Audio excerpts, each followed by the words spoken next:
it's really great to be with everyone today to talk about revisiting family policy. Some of us have never left family policy, so whether that title fits for you, it doesn't matter. It's just great to be with everyone. And thank you so much to Joseph Rowntree Foundation for putting this back on the map for many people. This is one in a series of ResPublica panel events that you've kindly sponsored. Again, Joseph Rowntree Foundation, as part of Conservative Anti-Poverty Month. And many who are attending will have been to others of the events. We've had one on equality recently, and there are 5 online panels planned, spread over 4 weeks in June, hosting Conservative MPs, members of the House of Lords, like Lord O'Shaughnessy, who's with us today, and prominent academics. We've got Tina with us, which is fantastic, Dr. Tina Haux. And of course, Katie Schmuecker from Joseph Rowntree Foundation, and Miriam Cates. I'm going to give more extensive introductions just before they speak, but we've got Miriam's the MP for Penistone Stockbridge, and it's a really great panel we've got today.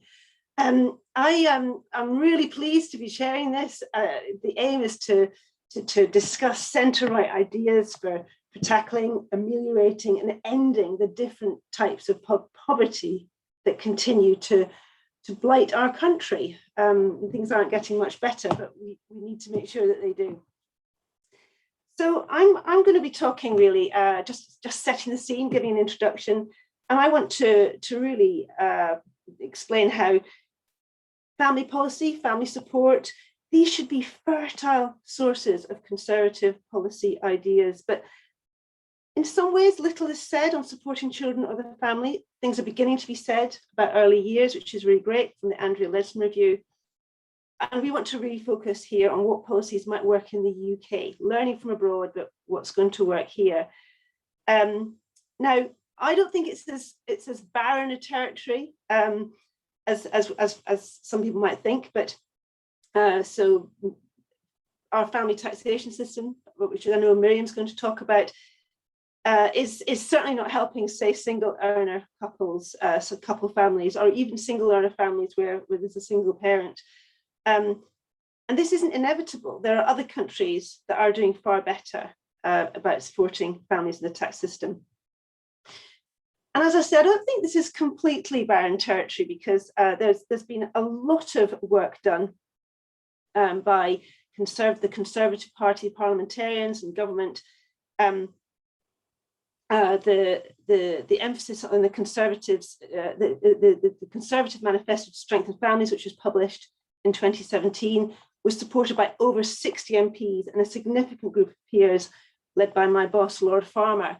And all 18 of the ideas in that Conservative Manifesto have been around for several years. And as I said, based either on good practice in this country or abroad, because in policy, as in many other areas of life, there is really nothing new under the sun. But where I would agree that there's been kind of a lack of energy and quietness around this area, especially since the Conservative Party gained a majority in 2015, is there's been, I think, a reluctance to be explicit about the need for family support and whether preventing family breakdown is an achievable or even acceptable policy goal. But why am I mentioning family breakdown when discussing poverty? Financial poverty does place huge pressure on relationships, to the extent that those relationships may not survive intact. But family breakdown can itself lead to parents with children falling below the poverty threshold. And University of Essex research highlights how women's income drops on average by 12% when they split up with a partner. And even in Sweden, which provides a very robust welfare safety net, single parenthood is a significant risk factor for children growing up in poverty.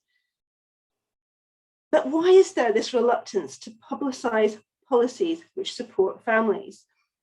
Now, first, and I'm sure our panelists will talk more about this, culturally in the UK, certainly now, we tend to shy away from anything that appears paternalistic, patronising or punitive about any particular family structure. For those who can remember the mid-90s, not all of us, I can. The Back to Basics campaign was not a standout political success, and anything reminiscent of that is to be avoided. A second headline reason for reticence around this policy area is that so many of the levers lie with local authorities, which need as much autonomy as possible to design family support that's appropriate to local needs. And I'm interested to hear more on this from James now, Lord O'Shaughnessy, who is Director of David Cameron's Policy in Opposition, because James framed a resolutely localist approach, which endured much longer once the Conservatives were in power than is usually the case. I think it's an achievement of the Conservatives in government. Third, and again for cultural reasons, most policymakers are more at home with technical, even technocratic solutions to problems that are fundamentally about relationships. To take two examples, first, non-payment of child maintenance, and second, conflict following divorce and parental separation.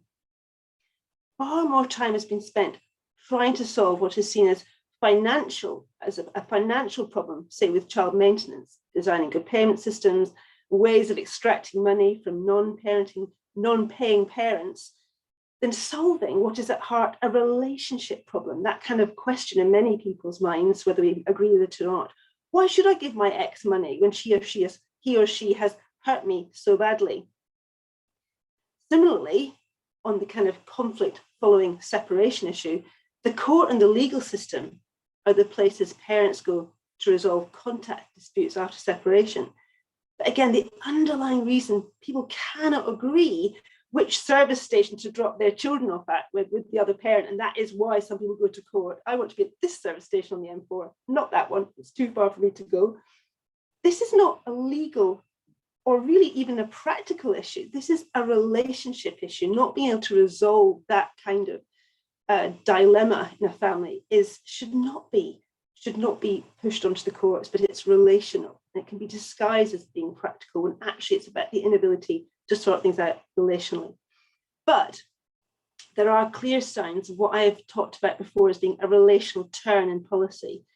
Probably the idea from that 2017 manifesto to strengthen families that has gained most traction with the government is the need to support local authorities to open family support hubs. And this happened even before the pandemic.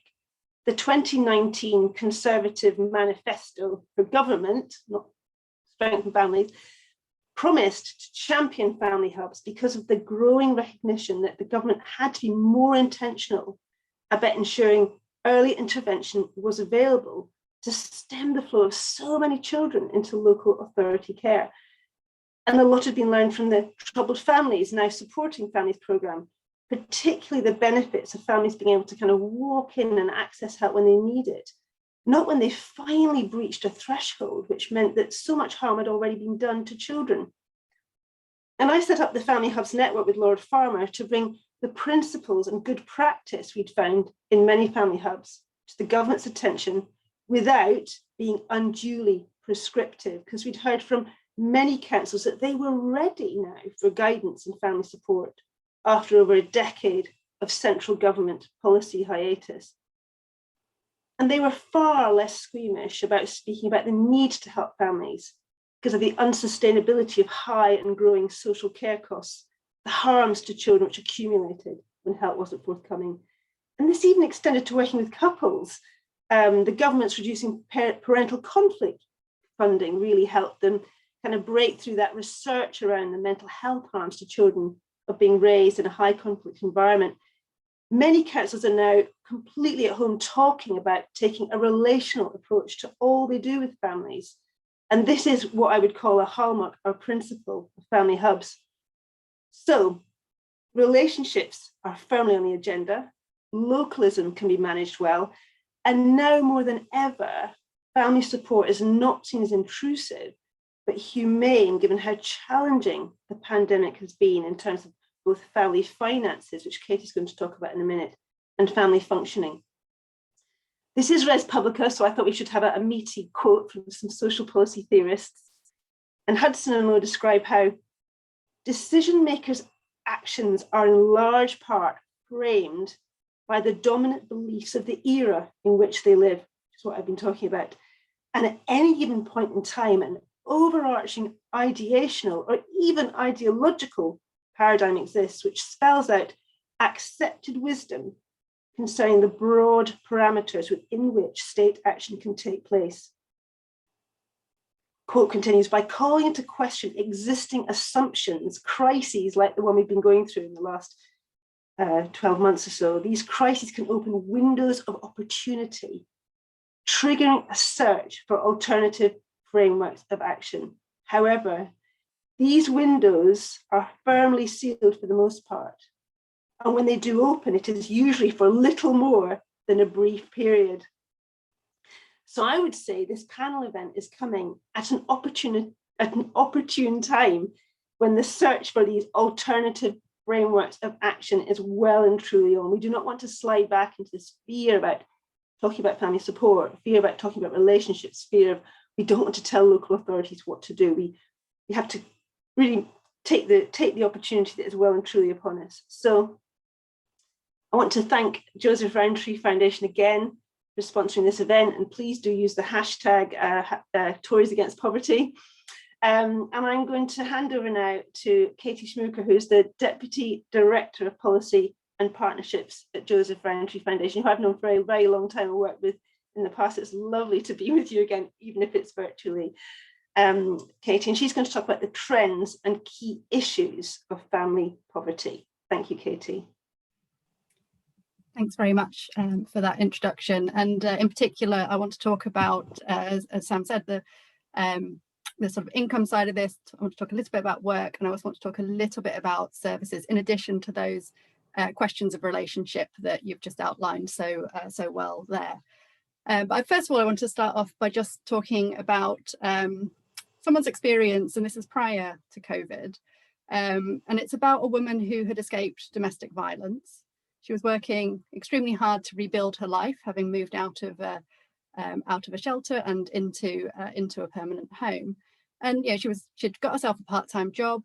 She got her 3-year-old into nursery, and as part of her weekly or fortnightly routine, she would go to the library once a fortnight. Now, she did this in order to use the computers because she didn't have access to the internet at home like many other people don't. And she would go there and she would check the weather once a fortnight. And the reason that she did that was because she wanted to make sure that she had enough money on the meter to be able to have heat and power for her child, and to see how many days in that fortnight she and her child may need to go out, whether that be to the library or to a friend's house for tea, simply get out of the house in order to avoid having to use energy, because she knew the ins and outs of her budget so intimately that she knew she could only afford to have power for 9 days out of 14 in each fortnight. Just imagine that, week in, week out, for months on end, living with that level of uncertainty and insecurity. And yeah, this is too common an experience for families in our country. People facing impossible situations like a broken washing machine that they can't afford to fix, but they don't want to get into debt. And their budget is already so pared back so far that cutting any spending would mean their children going without enough good food, or it might even mean their children going without enough food, full stop. The stress and uncertainty of living with that hanging over you is damaging. It's damaging for individuals, it's damaging for their children, and it's damaging for family life. So, as I said, I want to talk a little bit, very briefly, about 3 different things: income, work, and services. Firstly, on income. Income is, having an adequate income is the foundation for family life. Material resources really matter for children's outcomes. Growing up on a low income has far-reaching effects on children's future prospects, their likelihood of doing well at school, of going on to get a good job, of raising a family themselves in the future. And over the last 10 years, we've seen a trend of child poverty rising. This has especially been the case, I'm just going to show you a quick graph here, for children in certain types of households. If I just show you this. As you can see, that's the wrong one, sorry.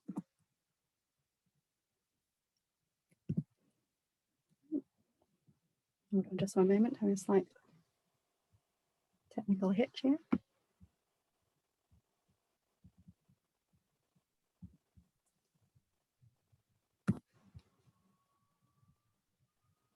Right, let's try that again. As you can see from this slide, it is particularly, there we go.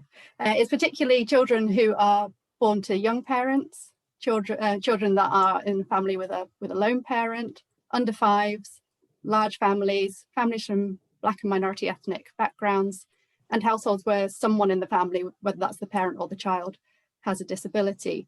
These are the types of families where poverty is particularly likely to be apparent for children.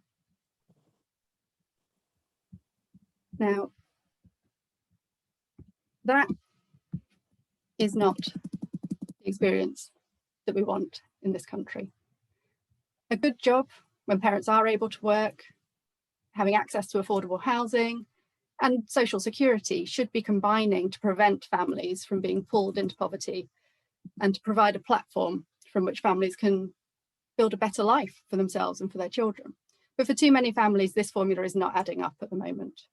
Poverty deepened for many of these groups in recent years, particularly as a result of benefits being frozen or cut over the last decade. Minimum wage increases, welcome as they are, and record employment rates, indeed for many of those groups, have not been enough to protect from poverty. And that we've seen a rising tide of in-work poverty, in fact, over the same period. Now, at the beginning of the pandemic, the government actually recognised that benefit levels have not been adequate to meet family needs. The action very quickly to increase universal credit and working tax credit by £20 per week was extremely welcome. And that increase has been an absolute lifeline for so many people. The scheduled cut to it at the end of September would be a mistake in our view. It would leave over 6 million families over £1,000 worse off overnight. And it would do so just as unemployment is likely to start rising. So the second thing I want to talk about is work. Helping parents to better balance work and care is absolutely essential. We all think that work should be the route out of poverty, but unfortunately, at present, 75% of children in poverty are living in households where someone is in work. So clearly work is not acting as a route out of poverty for a lot of those households. And as you can see from this slide, you'll be pleased to see I've managed to get my slide share working a bit more seamlessly this time. It's particularly lone parents who are working part-time, couple families with a single earner, and families where no one is working full-time, when everyone works part-time or a combination of part-time and not at all. Those are the families that have particularly high risk of being in poverty whilst being in work. And I think thinking about the sort of challenges of balancing family life and work, many parents do want to work part-time. So part of the problem here is actually that we have a dearth of well-paid part-time roles, which holds particularly women back, as they tend to still be the ones who are primarily balancing the working and the caring. So we think they're certainly looking at changing the default so that employers are expected to offer flexibility unless they can demonstrate actively that it is not possible for their business, could make a big difference. And actually some really simple changes like adverts, when jobs are being advertised, simply stating up front whether flexibility is available or not. Measures such as those we think could help to open up better paid roles for more people, which would be a sort of good and sustainable way of beginning to tackle some of this problem. But actually, we do have a lot of people who are in this situation because their income varies so much over the course of a year because they are working in jobs that are insecure and they're intermittent. And where parents don't know from one week to the next what hours they're going to be working, it is particularly tough on family life. It is so hard to plan in that scenario. And it really increases the risk of poverty. The government has promised an employment bill and we would urge them to bring that forward quickly and to seize that opportunity to enhance employment rights and enforcement as well, to make sure that there is a level playing field out there and that we can sort of begin to improve the quality of work in order to support the foundations of family life.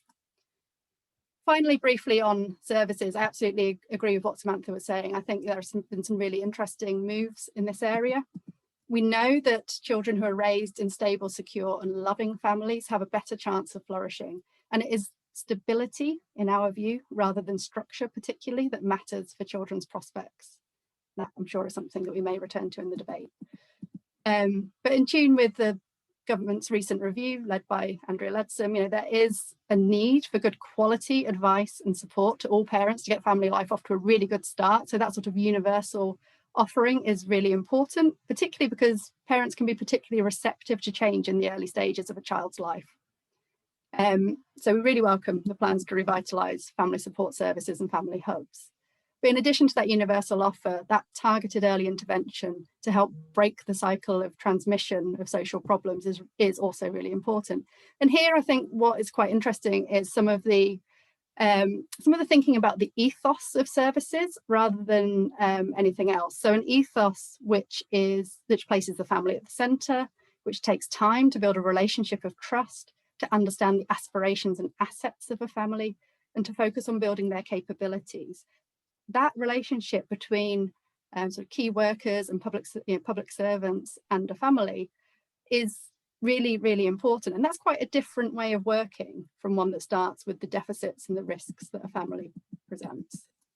So just briefly to summarise, I think I would say you can deliver the best services in the world, but actually without that being underpinned by an adequate income and the ability to balance work and family life, the impact will always be limited. So we would really urge the government to firstly not cut benefits for some of the lowest income families in our country, but to give families the stability and foundation to build from that an adequate social security system brings. So we would urge them not to cut the £20 from universal credit and working tax credit in the autumn. We would also say that we need to work longer term with people in receipt of benefits to look at the adequacy of the system in the round, especially for those families who are at highest risk of persistent poverty. And finally, we would urge the government to quickly bring forward that promised employment bill and help to use it to drive a recovery that is built on good jobs that are secure and that enable people to balance working life with family life. Thank you so much, Katie. That was really interesting, and I love that kind of the three major strands that you included in that. Can I just ask a really quick question around the families where there's disability, how they were more likely to be in poverty, and was that related to the likelihood that it's far harder for both parents to work full time? I mean, maybe even one parent feeling the need to work part time, just the difficulties on a daily basis of looking after children with disabilities. Were they related, or did you not go into the data in that much depth?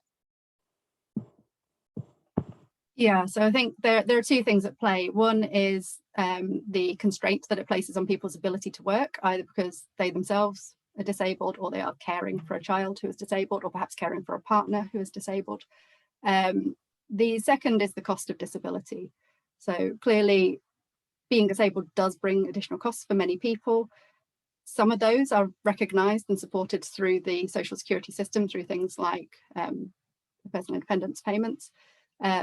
But actually, in a lot of cases, they're not necessarily sufficient to be able to cover the full cost, the additional costs that the disability brings. So it's a combination of costs and capacity to work. Great. Okay, well, thank you very much. I'm sure, as you said, we're going to be teasing out more of those issues later, hopefully in the questions. I'd love to introduce Dr. Tina Haux now, who's the director of the Centre for Children and Families at Natcen. And she's going to talk about their recent findings on attitudes around inequality. So I'm going to hand over to you now, Tina, and go dark. Thank you very much, Samantha. Thank you, Katie, for that very good introduction. I was asked to talk a bit more about working class families, for one, a bit about gender and work and attitudes towards women and work, excuse me, and partly about childcare use and the benefits thereof. So it's a slightly mixed bag, if you excuse that. For those who are more familiar with my work, I've done a lot on separated families and family policy more generally, and I'll be happy to talk a bit more about this in the Q&A session. But for now, I thought we'd talk a bit about the kind of working class families and families in poverty and low income. And perhaps the reason why I want to talk about this group, because I think it's very important to think about the poorest family and the family in biggest need of support. But I think there's perhaps also, we need to also focus on the other families who are still on low income, who are still struggling to get by, who perhaps are doing everything various governments are asking of them, in the sense that they are working, they are sending their children to school and everything, and yet life is still very hard for them. And even before COVID, it's been getting harder. And I think we should, when we think about family policy, think about the different groups and have both specific policies as well as general policies in order to make life better for families in the UK. So in the first part, I'm drawing on research that National Centre has done on the British Social Attitude Survey. For those not familiar, this is a survey that's carried out every year, and it's asking a range of questions of the general public. And it was in fact the Joseph Rowntree Foundation that has sponsored better income questions in the survey. So we're now able to distinguish more clearly in terms of who are the low income groups. And I'm going to talk today about it divided into quintiles. So 5 groups according to their low income, and that's all the income they have after housing costs. As we know, housing costs are a large part of people's spending in the UK. In terms of who is on low income, it's exactly as Katie said. We also have young people in there who may hope to come out of that group, but of course it's for mostly women, it's families. The majority, I would say, are in work. And here I'm going to attempt the screen sharing. Here you go. There you go. So if you look at, it comes at the bottom, you see you're going from the lowest income quintile to the second, the third, the fourth, the fifth. I'm going to have a few graphs like this. So, and if the dark turquoise bar shows those in work. So even the lowest quintile over a third are in work, and this goes up then to 3/4 and sort of stays there for the other income quintiles. Interestingly, though, the majority would say they're living comfortably. I can now see the issue with the screen share. Hang on a second. The majority are living comfortably, but where they are, even though for those on the lower income, however, where they are very different, I think, is in terms of their main concerns. And for those in the low income groups, as the first 2 income groups, their main concerns are having enough money, being in debt, their physical health, caring for someone, and housing. And that's very different from the upper income groups. So money and housing are very important concerns for those on a lower income, whereas for those on higher income, it's much more about the family caring for someone. When we look, however, at spending priorities, so this is what should the government do about this? And this is something the British Social Attitudes Survey asks time and again. What should the government spend money on? What is the government responsible for? Because if you ask people on lower incomes, they still think in the main it is their responsibility and their ability to improve their life chances. And they think they themselves have the biggest control and ability to make a difference about their own circumstances. That's whether they're in work, whether they're better off, and so on. To what extent do you think that's an entirely accurate perception is perhaps a matter for debate, but they have a strong sense of agency. Where they don't have a sense of agency is around government policies around migration and issues like that.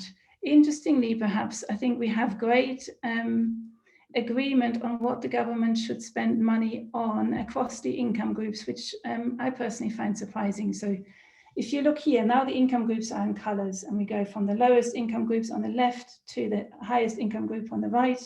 But there's almost no difference on the first 3. If you think that the government should provide healthcare for the sick, provide a decent standard of living for the old, and provide decent housing for those who can't afford it. And I think that's where, perhaps in this country, we're certainly not where we could be if we think about the standard of housing and the cost of housing and the proportion of the income that is for many low-income families.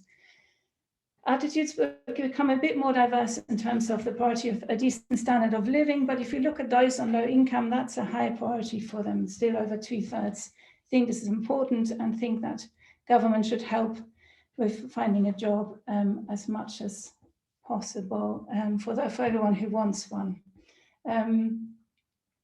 On other, interestingly, as we perhaps know, this group is not the most engaged in politics, partly because the lower income groups are less likely to be interested in politics, partly because they're also thinking that less likely that politics is going to work for them and that their views are going to be heard. Looking across the report as a whole, so we've run this analysis in 2017 and again in 2019. The bit I find perhaps personally the most interesting bit is that it is actually the middle group that has the strongest views on things like immigration, on benefit fraud and so on. And that suggests to me that the two lower income groups are the ones who perhaps are so concerned with just money and getting by and housing and everyday life that overrides all other concerns. Whereas the actual middle, whether we're talking about the middle class, I'm not so sure. I don't necessarily think we do. But it's a middle income group for whom the wider concerns are much more prominent. So we're seeing, I think it's worth differentiating within the lower income group. And as we know, for those who have got experience of unemployment benefits, they're more likely to be in support, that those should be higher, whereas the middle income group is perhaps the harshest. Whereas once you get to the higher income group, again, people are likely to be more generous. So I think as a kind of quick run through to attitudes among those from the kind of middle and low income groups, they are quite a distinct group, and they're particularly concerned around money and debt. And I think very much, as Katie says, it's about security of income. It's knowing that how you can manage your money. If you have very little money, being able to predict how much money you have at which point in the week or at which point in the month is very, very important. And they're in support of government spending, more so for unemployment and unemployment benefits than perhaps some other groups, but otherwise in many ways quite similar to the rest of the population. So this is kind of was a little trot through how attitudes vary by income group. Interestingly, if you ask on those kind of left-leaning questions around taxes, again, very similar across income groups. So whether taxes are too high for those on low earnings, no difference in responses across income groups. So actually, in many ways, we're not looking at such different a group than we often think when we look at wider attitudes. Moving on now to also a regular question in the British Social Attitudes Survey is about gender and work, women and work.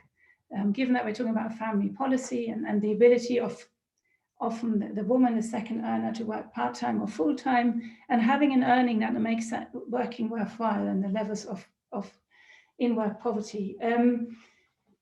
I think it's fair to say that Britain has been changing rapidly over the past 20 years, both in terms of attitudes as well as in terms of practice. So now we have 72% of women in employment compared to 86% of men, and only a third of women are now working part-time. This used to be around half in the 1990s. So working full-time amongst women has increased particularly rapidly. And the attitudes have stayed in step with that, really. That attitudes towards a woman working when a child is little is no longer seen as harming the child. Increasingly, people think men and women should share parental leave equally, and that it is okay for women to work full-time when the child is under 5. And all those kind of markers of more traditional attitudes are very much, we're moving towards an acceptance of gender equality when it comes to work, of women working even when they have young children, and of things like having a child while parents are cohabiting rather than being married. And there's a real difference in the last 10 years already. I will attempt the screen sharing again. Hang on. So, yes, this is our findings from the European Social Survey, is only the UK element. If you look at the third line down, so children while cohabiting, and we're comparing 2006-7 to 2018-19, and if you see in 2018-19, only 12% disapprove of parents having children while they're cohabiting, versus 46% being neither disapproving nor approving, and 43% approving strongly. And similarly, working with a child, working full-time for a child under 3, around half of respondents are now in agreement and wouldn't say anymore that that's harming children. And you can see how much has changed in the past 10 years around all sorts of attitudes.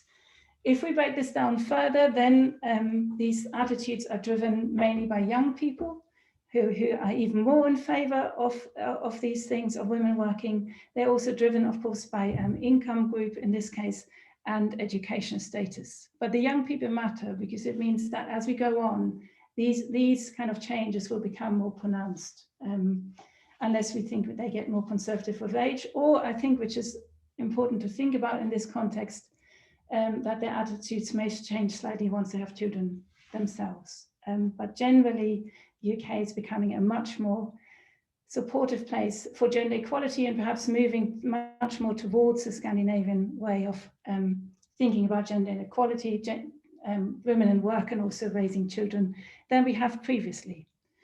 And now, coming in my mixture of a talk that it is, I want to move to my third area, which is, given that we have these many, 3/4 of women in work now, we've got over half of them working full time, what happens to the children? And of course, many of them are using childcare, and there's been a long-standing concern about the cost of childcare as a barrier to employment, or perhaps also part why so many people who are in work now are in poverty. Among lone parents is about half of them, as Katie said. But there's also been concerns about quality in the past. And a National Centre is a long-standing expertise in doing evaluations around the use of childcare, both doing surveys around parents' use of childcare, evaluating childcare places, but also more recently, a large study of early effectiveness of childcare use called SEED, which is just coming to an end. And also a survey of over 6,000 families with children from age 0 who are now 5, so we followed them over 5 years, with a range of different childcare uses. And the main findings from it really are that childcare use, particularly at age 3, has cognitive and socio-emotional development benefits for children. And that goes across all income levels, and is interestingly independent of the home environment. So it does depend on the parent-child relationship, but not so much whether it's the mother's educational status, which normally matters a lot. We should, at this point, at the age 2 to 3, it's about 30% of children are using childcare, and this goes up to a much higher proportion. By the age we come to age 3 and 4, around 80 to 90% are using childcare. So by the time we get to what we often call the early years, almost all children are using some form of formal childcare. And of course, this is the time when it's free for parents to use, and when we're really focusing on the educational benefits for children to prepare them to go to school. At this point, we've just published the findings age 5. At this point, there doesn't seem to be much difference in terms of child's development, what form of childcare they're in. So whether they're using formal nursery, whether they're using informal childminders, or whether they're spending most of their time with informally, doesn't seem to have a great effect on their outcomes anymore. And my interpretation is that's because the majority are using formal childcare anyway. So there's very few families left who don't use any formal childcare. And my assumption is that these are, we're talking about 7% of all families who don't use any formal childcare. So we're talking about a very particular group, whereas the majority are using childcare and an average of around 21 hours. And to my mind, it's quite a cheering finding, really, that it doesn't quite matter how you patch the childcare together. Many families are using a combination of formal and informal childcare. And really, as far as the children are concerned, that doesn't seem to make much difference in terms of their behavioral outcomes, their emotional outcomes, or their cognitive outcomes, which also suggests we've got to a good place in terms of the quality of childcare. That is largely not, because that's the other fine aspect the study looked at. However, what does matter is the home environment, as we call it. And interestingly, what matters less, again, is whether the education status of the mother. We often, I'm a quantitative person, so we measure it by number of books in the household. So it doesn't quite matter how many books you have in a household. What does matter is the mental health of the parent. What matters is the ability to have a quiet environment and direct interactions with the children. What matters is the parenting style. And so I think this brings us in a sense full circle and back to Katie's argument that if a family is so stressed about money and income security and or housing, that then focusing on the children is a very tough ask, and providing that kind of quiet, nurturing, consistent argument, so it's also about setting limits, is very difficult if other concerns are at the forefront of your mind. And therefore, I think the making life better for families in Britain, reducing some of their money worries should definitely be a priority. Thank you. Thank you very much, Tina. Lovely, always to hear you. I just want to ask a question about the word approve. One thing I've noticed over the last few years is to say that you disapprove of something has become more and more socially unacceptable. Especially for younger people. So when you're looking at the 2006-7 versus the 2018-19 scores, things like, do you approve of childlessness, divorce, children while cohabiting? I think people are now shying away. I think I would probably say neither approve nor disapprove for practically all of those categories, whether there's a kind of sense of what tends to produce the best outcomes, what tends to be most harmonious for the parent doing it. There are I would say different things. It almost feels very binary, approve or disapprove, even if you put the strong or weak with it as well.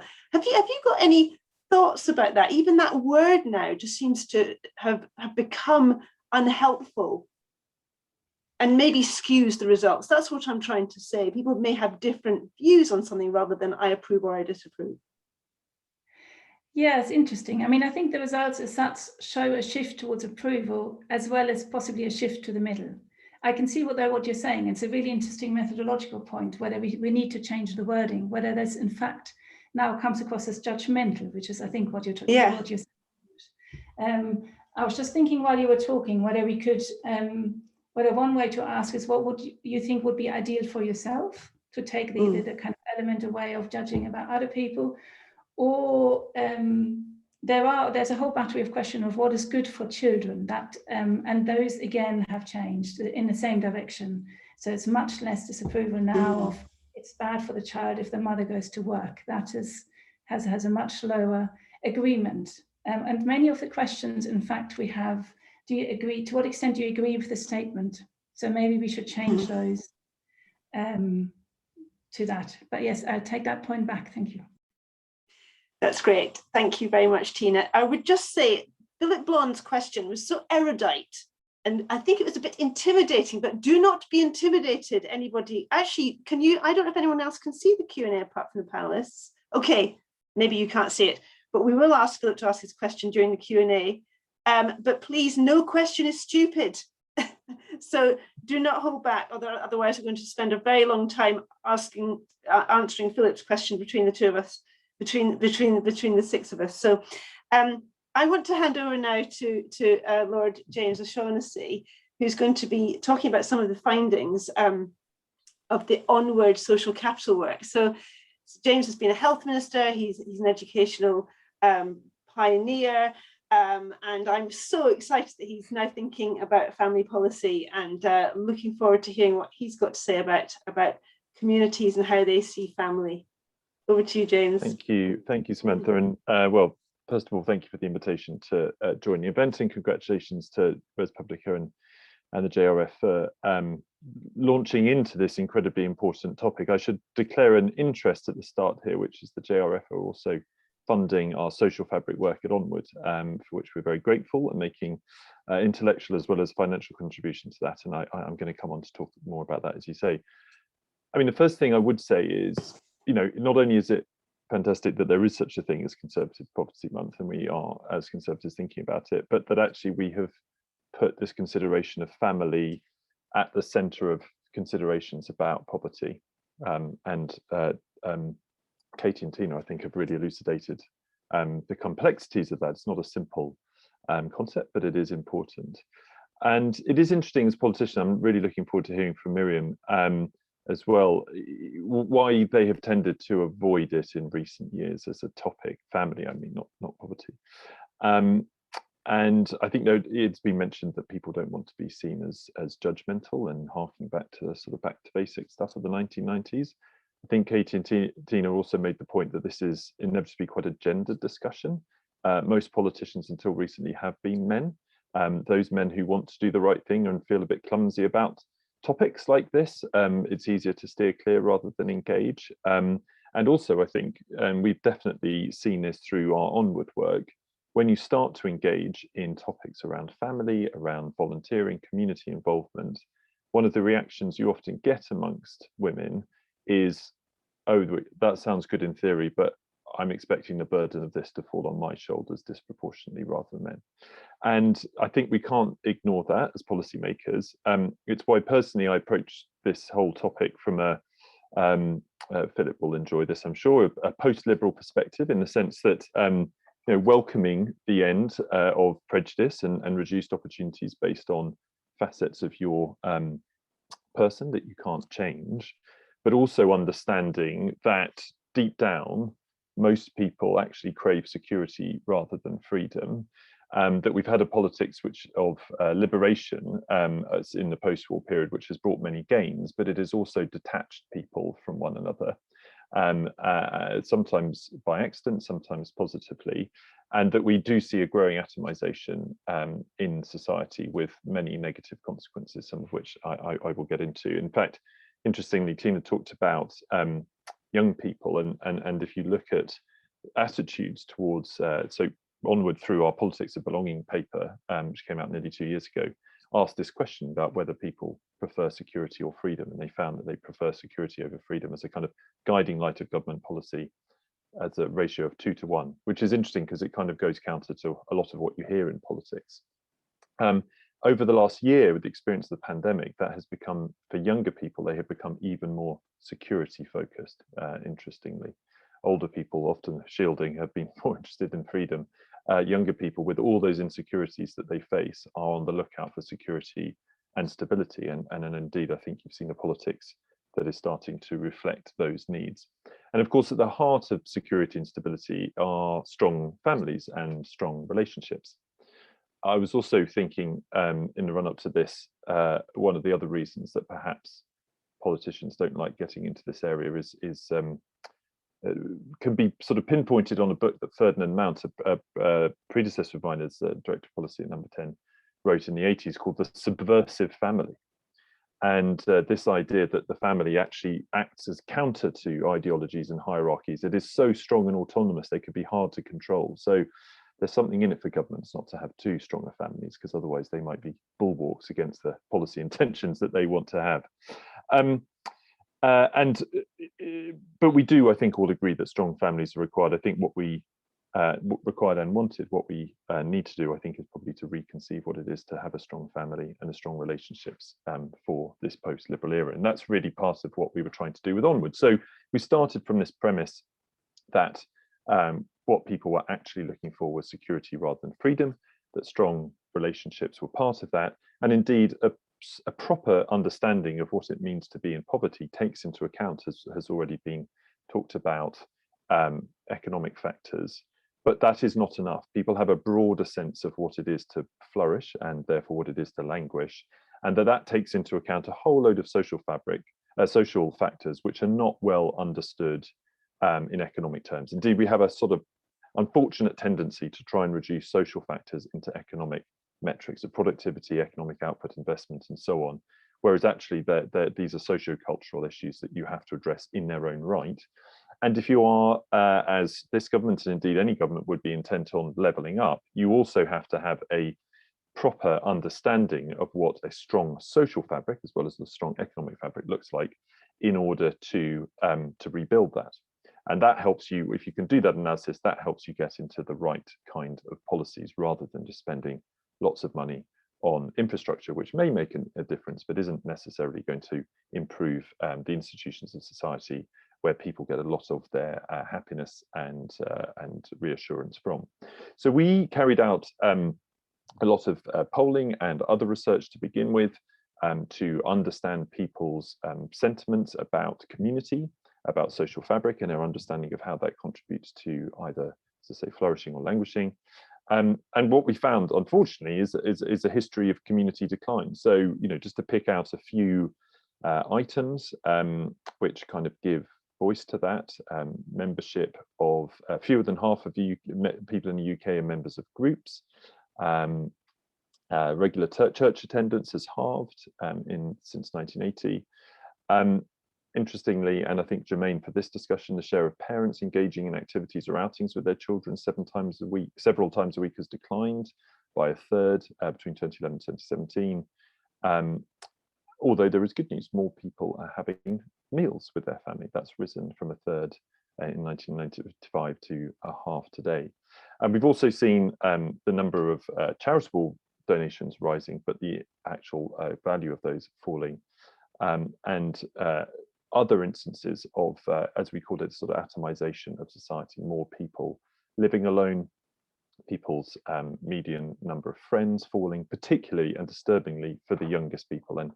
And Tina talked a lot about how the attitudes of young people are driving social policy. Well, one of those is their experience of actually fewer friendships. And I'm interested to know the panel's view about what that might impact, how that might impact society. So we found a general decline. What we also found was widening inequality.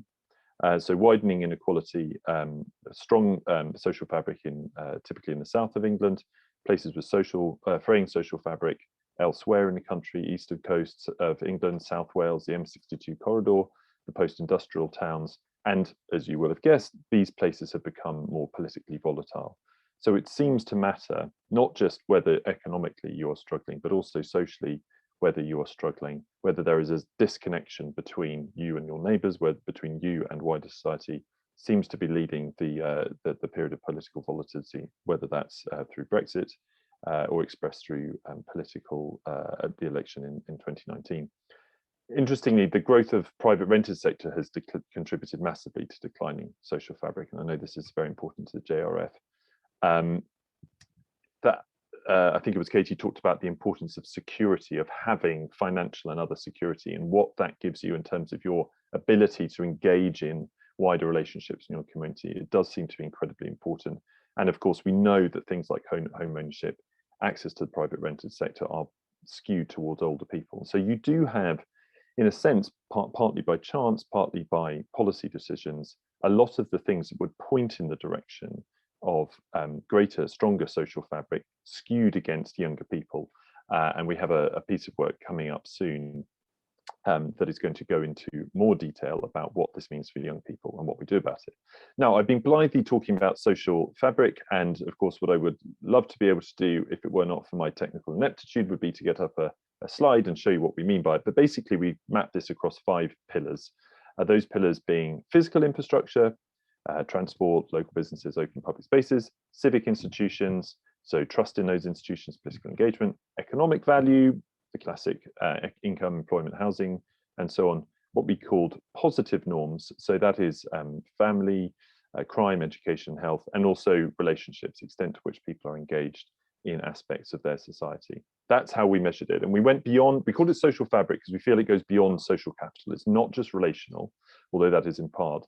It is that sense of which, is my community doing well or is it not? Do I feel engaged within it or do I not? Which is why we've gone for this broader conception. Interestingly, this is now being referred to by the Housing Local Government Department as it thinks about its opportunity fund. So they are starting to think about social intervention to reduce and address the causes of poverty through not a simply economic perspective anymore, which I think is incredibly positive, because we do know that if you are able to strengthen relationships, well, there's this symbiotic relationship between giving people more financial security, enabling them to become more engaged in their communities, whether that is marriage, family, volunteering, you name it, business growth and so on, and that then having a positive, a virtuous circle that feeds back into economic benefit.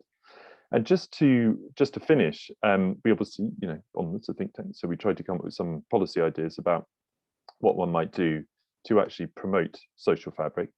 Turns out it's quite a hard task. This might be one of the other reasons why people have shied away from it. It's easy, comparatively easy and well-trodden path to think about economic policy. It is harder to think about how you strengthen the institutions of society.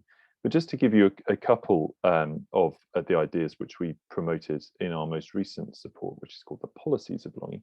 The first was actually addressing this issue around young people, which was to introduce a year to serve. So a civic scheme to give unemployed young people a paid placement with local charities and social businesses to help them deeply engage in their local area. A second would be empowering communities to secure land for community-led housing, and indeed having specific social housing schemes aimed at young people. Now, this is very contested territory. Social housing, of course, has generally been on the basis of need, at least since the 1960s. But we are looking at this at the point of view of social engagement and putting down roots. And if you look at it through that lens, we think that is justified. And the final bit, which I think will speak to what Samantha, how you opened the event, which was actually to introduce a family tax allowance to allow partners to transfer their full tax allowance to their working spouse. Now, it goes without saying that this is fairly controversial. It certainly created a bit of a stir. And it was with some sense of trepidation that we got into this for precisely the reasons that I mentioned at the beginning. But the point we made here is that although I'm a believer in marriage, I am married and I want more people to be able to get married, supporter of gay marriage for that reason. We actually felt, if you look at the data, family, and I think I'm right in saying that Tina has sort of underlined this, if you look at the actual causes of or rather enabling conditions to create a positive family environment, financial security is more important than marriage, although as I say, I'm a believer in it. And that actually the ability of the parents to choose whatever they think is the right environment for their children, whether it's both working or one working, whatever it is also important in that sense of agency. So our idea was you get rid of the marriage tax allowance and actually turn it into a family tax allowance and make it much more generous, makes it much more aligned with policy on the continent in Europe. But that critically this would be obviously on a kind of gender blind basis. This is not going back to sort of 1980s and beyond. Now, there are lots of discussions that we may have about whether and how that might be the right thing to do. But the point that we have come to through our work is that if we want to provide those bulwarks against poverty, it is about strengthening the institutions of society. And none is more important than the family. And partly that is financial, partly that is relational, and that a full policy suite needs to address all those things. And actually, I'm not sure we've got the relational bit yet, if I'm perfectly frank. And that's it's an ongoing project, it's an ongoing piece of work. But unless we take this institutional view, we will create a situation in which individuals will continue to be dependent on the state instead of interdependent and independent with one another. And that seems to be a recipe, the ultimate recipe for achieving that stability and achieving well-being. Great, thank you so much, James. And you've teed it up very nicely for Miriam, who's going to speak next. Just a quick question on the whole issue of relationships and young people and community, that kind of those overlapping circles, if you like. What have you found out about the role of social media? To what extent does that inoculate young people against kind of the need to be very involved in their local community? They have friends all over the world. They have the view of relationships. Certainly, I've heard that one reason there may be fewer teenage pregnancies is because they're interacting in a completely different way. And at the other end of the spectrum, you have quite emotionally impoverishing ideas around relationships because of the very high access to porn and the pornography and what it means to be intimate has changed an awful lot. And so, sorry, but very big question here. A seminar in its own right. But I'm local and social media was mine. Yes, well, I think digital media can play a positive role in actually building community, right? There's no doubt about definitely. that. So we need to not take a totally kind of black and white view about these things. It's complicated. Nevertheless, if you actually ask people about friends, so you make it, you're ambivalent about where their friends come from, but you ask them about how many close friends they have. What you see is, on a cohort by cohort, is that the oldest cohorts have more friends on average than the youngest ones. And partly that changes over time. But that actually, as we get towards younger and younger cohorts, they are starting off at a lower and lower place, right? Now, again, is this methodological? Could what people mean by friend change? Possibly. But it seems pretty unarguable that that young people are becoming more atomized compared to their older cohorts at the equivalent age. And I find that a sort of terrifying thought, to be honest with you, because we know how important it is to have friends. What causes it, I think, is a really difficult thing to untangle. I'm sure housing is part of it. In the past, you would go and share a house with your friends. That has become a more expensive thing to do. More people are living at home.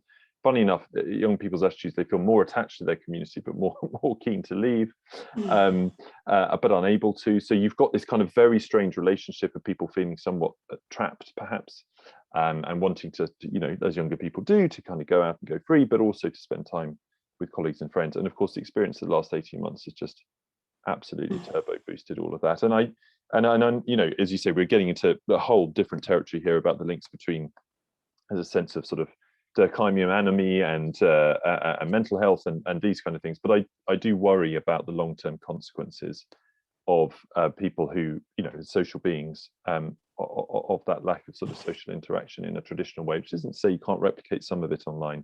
I'm just not sure you can replicate all of it online. You certainly can't have babies with somebody that you meet online, at least not to my knowledge. Maybe somewhere on the web that I don't want to go, you can do it. But you know, all the basic functions of a kind of continued society, we do need to actually get to know people physically, and that is, you know, that's going to continue to be an important part of life. Absolutely, yes. Thank you for accepting that slightly left field question. Miriam, so Miriam is the MP for Penistone Stockbridge, which I think is Redwall. Is it Redwall, Miriam? It is, yeah. Redwall. Fantastic. And Miriam's going to talk about something that's just, it's such an important addition to the conversation, which is overuse of childcare potentially in the early years, and whether women really are acting in accordance with their preferences, not just their preferences, but their partner's preferences as well. And Miriam's going to talk a bit more about her thoughts on family taxation and how we can make it possible to make certain choices. So over to you, Miriam. You get the last session. Final slot.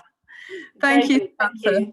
Thank you. Yes. So as Samantha said, I'm one of the Redwall MPs elected in December 2019. So I suppose a lot of what I'm going to say is from a Redwall perspective, and I've lived in Sheffield my whole life, so very much part of that movement, I suppose, if you want to call it that. So I was elected on this levelling up mandate, and there've been lots of questions about what levelling up actually means, but essentially it is a fairness agenda and a recognition that opportunity and wealth are not spread evenly throughout the country, and they need to be. And so a lot of the government's key kind of flagship national projects like HS2, the Towns Funds, the Lifetime Skills Guarantee are very much about this levelling up agenda. And of course, I very much hope that those policies will help to spread wealth and opportunities, but I don't think they are enough to really level up the opportunities of our children, for very much the reasons that James has set out about addressing strengthening our social fabric. So what are the things that stop people from taking opportunities? Because there are opportunities out there, but we all know that some people are able to take those opportunities, some young people, and some aren't. And the lack of a high-speed train is not really the real reason why a kid from a tough estate in South Yorkshire can't get a good job. So if we look around at the people that we know, what are the characteristics of people who live successful lives? I don't mean and huge salaries, but people who are fulfilled, content, who make a difference in the world, who are solvent, and who are able to take advantage of the opportunities that they have in education, in employment, in friendships and relationships. And I think the characteristics of those kind of people who do have success, are the ability, the inclination to work hard. They're people who are well connected to others who can open opportunity doors for them. They're people who have strong family relationships, good mental health, and people who have what we might call old-fashioned character traits like resilience, perseverance, confidence, patience, self-control. And these characteristics are not something that you get because the government spends more on education or more on trains, or certainly not principally from that.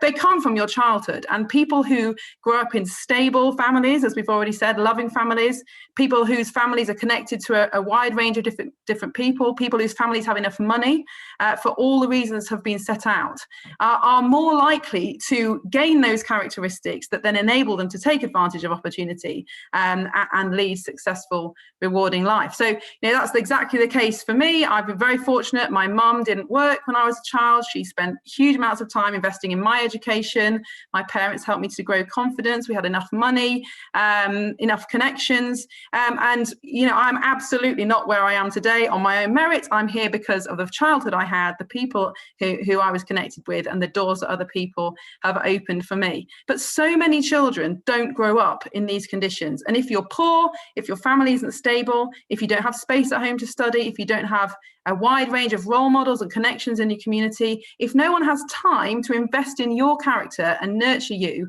you've got much less chance of success. And as a society, we fully acknowledge that. So when we put school league tables together, we make allowances for how many deprived children there might be in a school's cohort. So we fully expect children from deprived backgrounds to underachieve.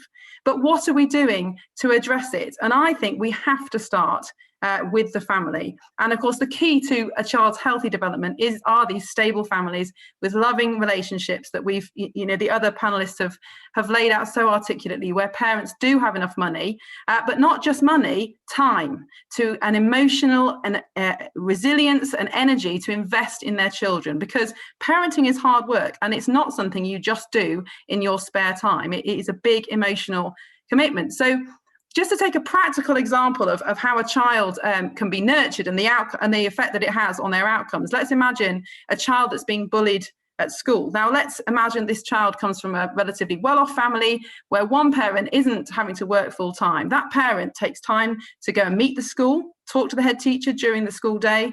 They can spend time comforting their child. They can spend time teaching their child strategies to cope with the bullying, to overcome it. They might go to a parenting support group to learn some new skills to help their child.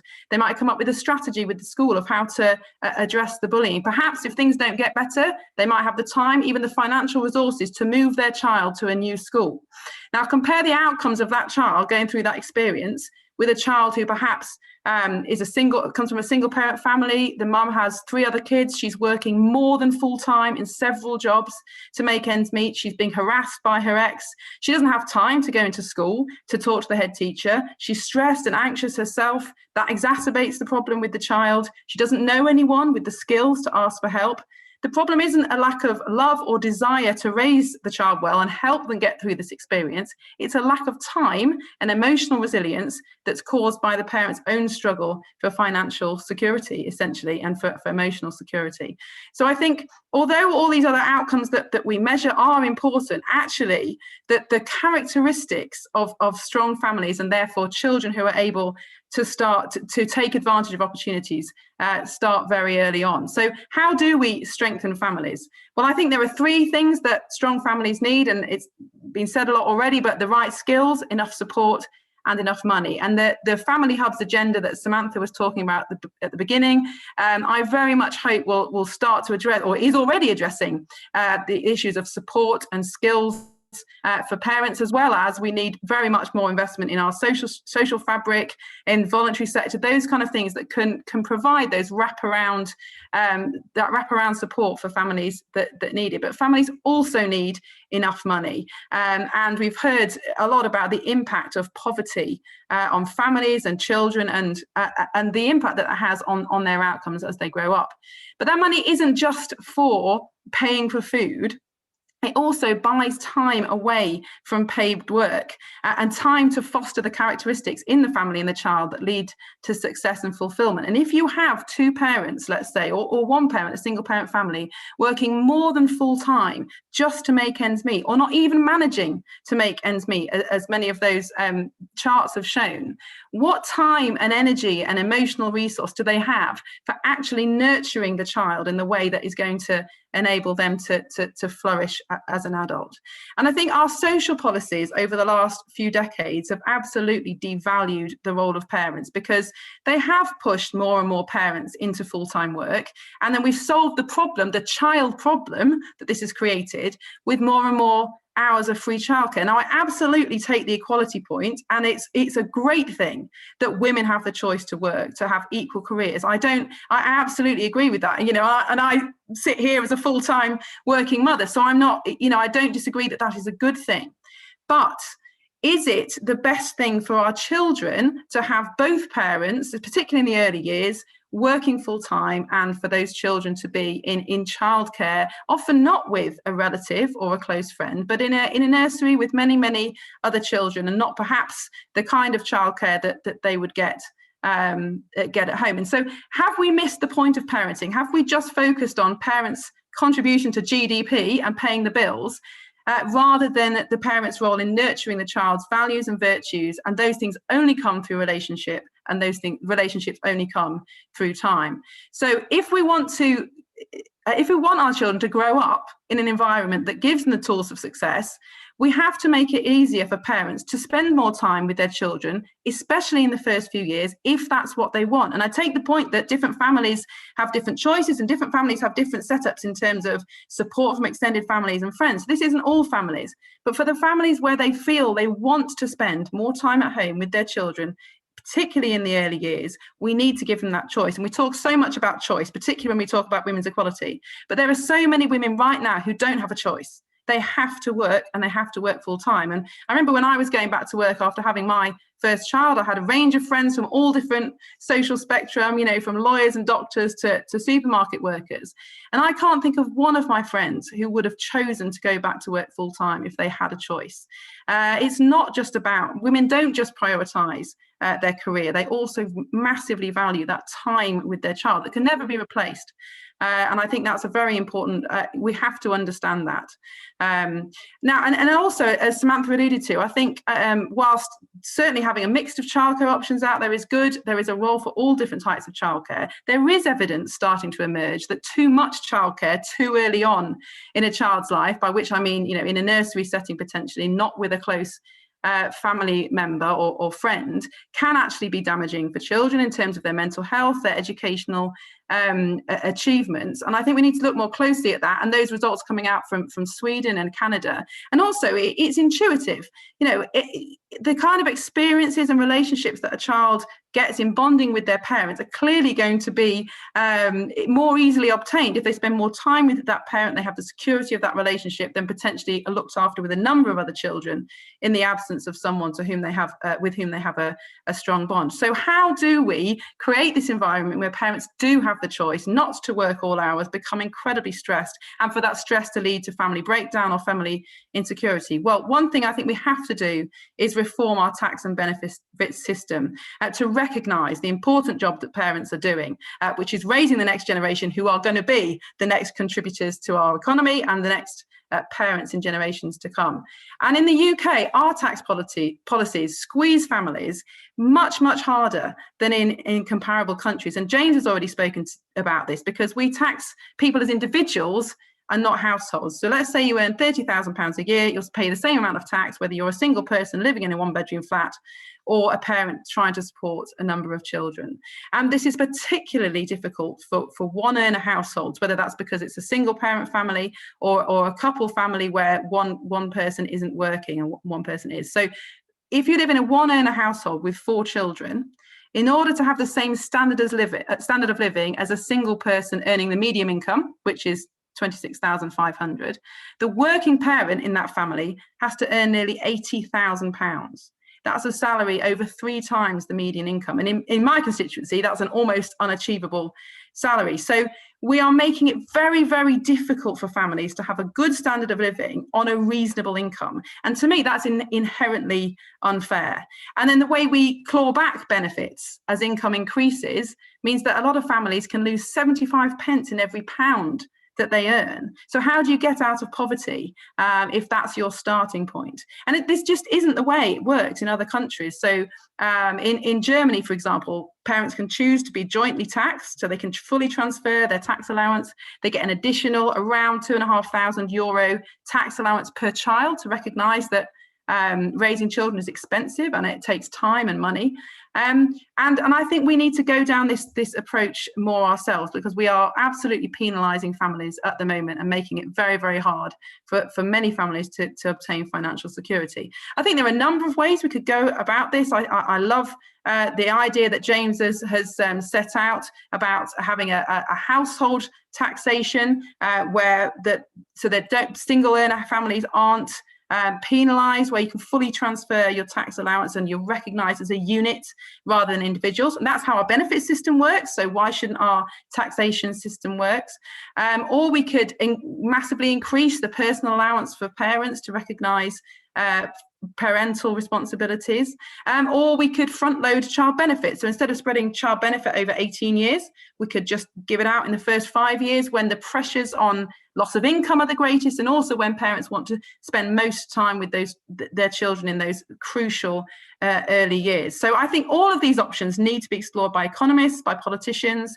We've got to be brave about talking about them. I think it is a progressive agenda. It doesn't have to be about traditional roles, but it is about stability, and it is about making sure that we properly invest in the next generation. And we're not just looking at outputs of GCSE results and who's got the best trains and buses, but actually the inputs, what goes into creating the kind of people that can have lifelong success and fulfillment. I think there's a question about demand as well for these policies, because this is something that I've come up against. What demand is there for changing our taxation structure? And I think my comment to that would be, for anyone under 45, under 40, we don't know there's another way, because household couple taxation ended in this country a generation ago. And unless you spend time studying other countries' taxation policies, which is not many people's idea of fun, how would you know that there could be another way? So I think we've got some work to do on that.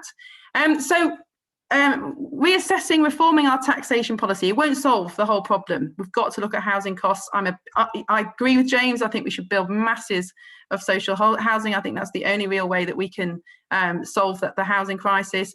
We should have generous enough benefits that those out of work are not absolutely on the poverty line. Completely agree with that. I think we need to look at tax credits. We should be paying higher wages rather than subsidising employers with tax credits. But it would be a big step forward, not just financially, but also politically and philosophically in the way that we value parents. Because for most people, the way you parent, how effective you are as a parent, will have far more impact on the economy and on the next generation than anything else you do in life. So we have to make it easier to be a better parent by giving parents less financial stress and more time and energy and emotional resource to really nurture their children. Thank you. Great. Oh, trying to get my video to work. My video has stopped working. We can hear you. That's all that matters. Thank you so much, Miriam. And I'm not going to ask you a question now because I have been a terrible timekeeper. I will put my hand up. And we've not got very much time for questions. So I'm just going to dive straight in. Oh, here I am. You can see me now. It's totally random, as is Zoom, and in fact every time I use it. We've got it's kind of a statement here that the IFS came out with last week, and I'm going to have to ask these rather than get the speaker because we're running out of time. The IFS said last week, somehow we have managed to convince a generation that working 9 to 5 for a corporation is more noble than sustaining and nurturing human life. And I think we've touched on this already, but the question is, what policies can we envisage that will place the nurture of the young and vulnerable at the heart of national life, rather than being a poor relation of economic output? And I'm so reminded of what Katie was saying about disability, because it really, it shouldn't be this kind of this stymie of financial well-being that it is obviously from the data coming out as. So what policies can envisage to place the nurture of the young and vulnerable at the heart of national life, rather than economic output being all that matters, which is really interesting for just now with our kind of COVID conditions that we're constantly balancing risk from. So I should really ask the parliamentarians, but I'm going to ask Tina if she can answer that. Well, my sense is that we're talking about an international problem, and I agree with you, Miriam, this idea of being time poor when two parents work, and is that the be all and end all? But I wonder whether we were once again suggesting as a UK solution to what is an international problem. And if you look at other countries, it seems to me if we want parents to have more time with their children and to spend particularly early years more time with them, then we should be looking at what the working conditions are like. So make sure that you're not completely poor when you work part-time, that if you work part-time, this is not the end of your professional development, because I think by now many women, and it will be women still majoritively, do want to work and they do want to spend time with their children, but they don't want the career penalty that still comes with part-time working. So I think we should look at the labour market, we should look at working hours. So we talked about Scandinavia, where they have shorter working hours than we do. The UK is known for its very long working hours, and that's not just standard working hours, that's this idea of expectations by employers. So then parents would have more time to spend with their children, encouraging parents, like I say, financially to work part-time, to reduce the career penalty, and overall reducing working hours, I think would already go a long way to helping parents combine work and family better. Thank you, Tina. I remember a phrase I heard a long time ago, which was, we need more forgiving career trajectories, which is not just for women, it's for parents, people being able to take a bit of time out. Katie, what are your thoughts on that, placing the nurture of the young and vulnerable at the heart of national life? Yes, I mean, I think I would very much agree with what Tina was saying about the role that the nature of jobs has to play in that. And I think for me, you know, we can't separate these things from one another. You can't find a solution just, you know, as Miriam was saying, you can't find a solution just through the tax system or just through the benefit system or just through the services that are provided. We have to think about those things in the round and place family at the heart of that. I mean, I think there is some really, you know, this sort of idea about how you create choice for parents to spend more time is a really interesting and good and challenging thing for policymakers to think about. And I think for me, this idea that you sort of create choice within the family is really appealing. But I think we have to think about that in the context of the gender relations that we do have. You know, at the moment, if we were to move to a sort of transferable tax allowance for argument's sake, or fully transferable tax allowance, I think there's a couple of things I would say. One is that it would have to be available to cohabiting as well as married couples, as James rightly points out. That is the way that it would have a bigger impact on low-income households, for one. But if you don't, if you look at the studies from other countries where they've done this, the impact on the incentive of the second person to work can be very dampening. So I guess it's, are we really providing choice, or does the kind of the wider social context that we have, the expectations of gender roles then come to bear? And the fact that women do withdraw from the labour market is damaging for their long run prospects. So there's kind of a sort of a poverty now versus kind of impact on future individual prospects that we need to think about. Part of the reason why so many lone parents who are women are in poverty is because they, that income drop, actually, Samantha, that you talked about in your opening remarks, that income drop that lone parents experience is because they've lost contact with the labour market over the years. And if they suddenly find themselves on their own because the relationship has broken down, that is part of the reason why the poverty risk for lone parents is so high. So I think one of the things that we need to think about here is how do we sort of incentivize the sharing of working and caring, as well as thinking about giving parents those choices.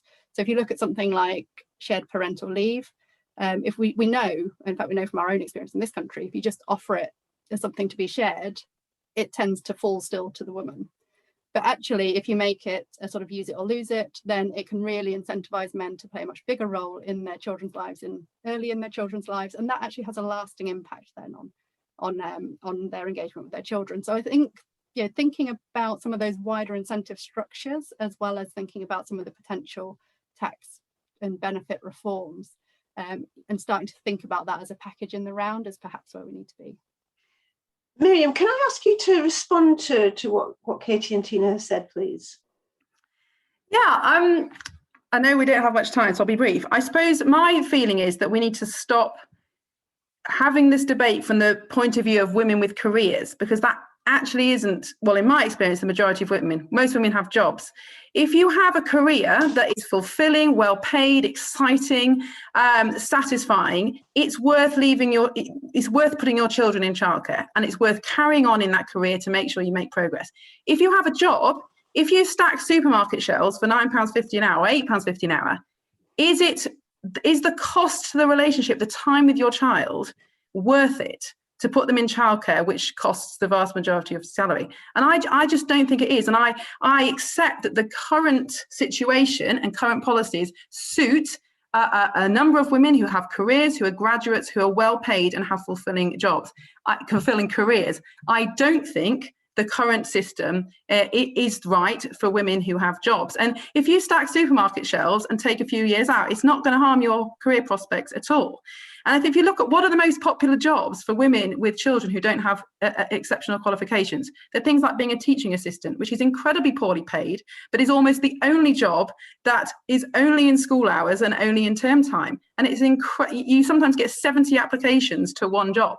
That's how much women want to be able to fit their work around children if they need to. So I think this is all about choice, and we do need more choice, but it has to be choice for women who don't have education and careers, as well as choice for a much smaller section of society who do. And I suppose that's my red wall hat. But yes, we should be creating our policies around the care for the most vulnerable, but that is from the child's point of view, not necessarily from the parent's point of view of career prospects, although both are very important. But from the child's point of view, what is the best outlook in their lives?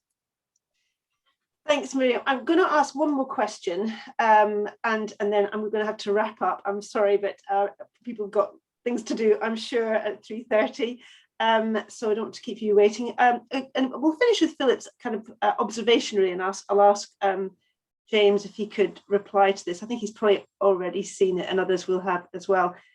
Philip says, I wonder if the distinction between stability and structure can really be maintained, since some social structures, maybe he means family structures, are inherently more unstable.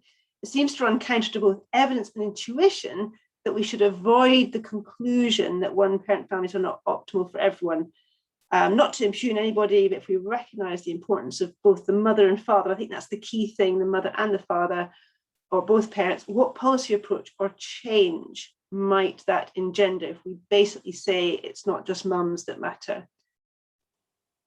James, sorry, a bit of a tricky one for you to end on. God, yeah, I was just getting ready to answer the last one, and I don't think we've got enough time. I'm going to sort of make a couple of procedural points, which I think are important. First is, it is in the nature of policy making that people only value what they count. And one of the reasons that we created the Social Fabric Index, which will improve over time, is to try and count things that matter to normal people, but which don't register to the Treasury policymakers and others, and to give them some status in the discussion. And that includes relationships, whether marriage, family, friendship, whatever. We need to value them, we need to count them, we need to understand where they're growing or not growing, and we need to uncover, because we don't have a great policy suite, ways of doing it. And we've talked about some of those today. The second is, we've got to try something. We're still kind of locked in a debate, which is either you go back to the 1980s and you have traditional marriage tax allowances and the woman stays at home, or you have the sort of new Labour version where you get every young mum out to work as soon as their child is 3. Well, you know, surely things have moved on in the last 20 years. It is not beyond our wit to come up with a new manifestation which understands the importance of parental input into their children's lives, understands that that can and should be shared according to parents' need, understand that financial security matters, but so does relational help, and helps keep the caring parent understanding what they're giving, the value of it, but also keeping them in touch with the workplace for when that time comes, as it inevitably does. We've got to try something, right? And that, I suppose, is that on us all as policymakers, is that it doesn't feel like there's been much innovation in this particular space for a while. Family hubs, you've talked about, Samantha, that's a great innovation, totally supportive of it. We've had innovation in other fields of policy, but here we haven't had innovation, and I would suggest we need to try something. Thank you. Well, that is a really good way to finish what has been a fascinating discussion, and it's been great, such different, rich contributions from Tina, Katie, Miriam, and James. And I just want to thank JRF again for sponsoring this event. Thank ResPublica for just making it possible to have this discussion, and final plug for their remaining two Conservatives Against Poverty events. There's Tackling Unemployment on the 22nd of June and Rethinking Social Security on the 23rd of June. So I'm going to bring it to an end now so you can all get off to your next meetings. And thank you very much again for everyone who's been involved and for you for coming. Thank you. Bye.